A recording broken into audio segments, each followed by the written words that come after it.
یہ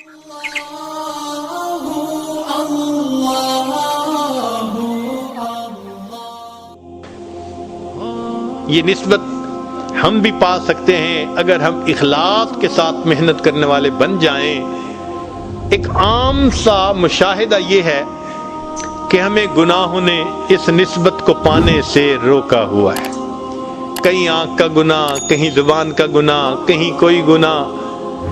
حیرت کی بات ہے کہ ان چھوٹے چھوٹے گناہوں کی رکاوٹ کی وجہ سے آج ہم ان نسبتوں کے نور سے محروم بنے ہوئے ہیں۔ ہمارے حضرت رحمۃ اللہ پرماتے تھے کہ ہم تو دنیا میں پھرتے اسی لیے ہیں کہ کہیں نسبت کا اہل کوئی نظر آئے تو ہم فوراً اپنا فرض پورا کریں اور اس کو نسبت کی بشارت دیں، مگر حال دل جس سے میں کہتا کوئی ایسا نہ ملا، حال دل جس سے میں کہتا کوئی ایسا نہ ملا، بت کے بندے تو ملے اللہ کا بندہ نہ ملا۔ جدھر دیکھو بت کے بندے، جدھر دیکھو نفس کے بندے۔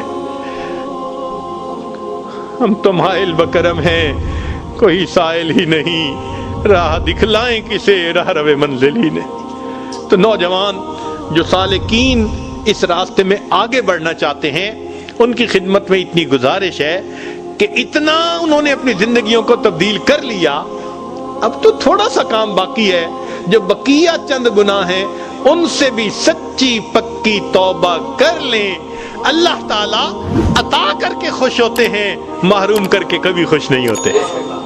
اگر اس محرومی کی کوئی وجہ ہے، ہماری اپنی کوتاہی ہے، ہم ان کوتاہیوں سے آج کی اس مجلس میں سچی توبہ کر لیں، 100% گناہوں سے بچ کر نیکوکاری پرہیزگاری کی زندگی گزارنے کا ارادہ کریں۔ دیکھنا جب دل کا برتن صاف ہو جاتا ہے پھر اس میں نور کا آنا آسان ہوتا ہے۔ اللہ تعالیٰ خود فرماتے ہیں افمن کان میتن فاحییناہ، اور جو مردہ تھا ہم نے اس کو زندہ کیا، وجعلنا لہ نور، ہم نے اس کے سینے میں ایسا نور اتارا، یمشی بہ فی الناس، اس نور کو سینے میں لے کے وہ انسانوں میں دعوت کے کام کے لیے پھر نکل پڑتا ہے۔ اللہ تعالیٰ ہمیں اس نسبت کو پانے کی، چمکانے کی اور زندگی بھر اس کی خاطر محنت کرنے کی توفیق عطا فرمائے۔ وآخر دعوانا ان الحمد للہ رب العالمین۔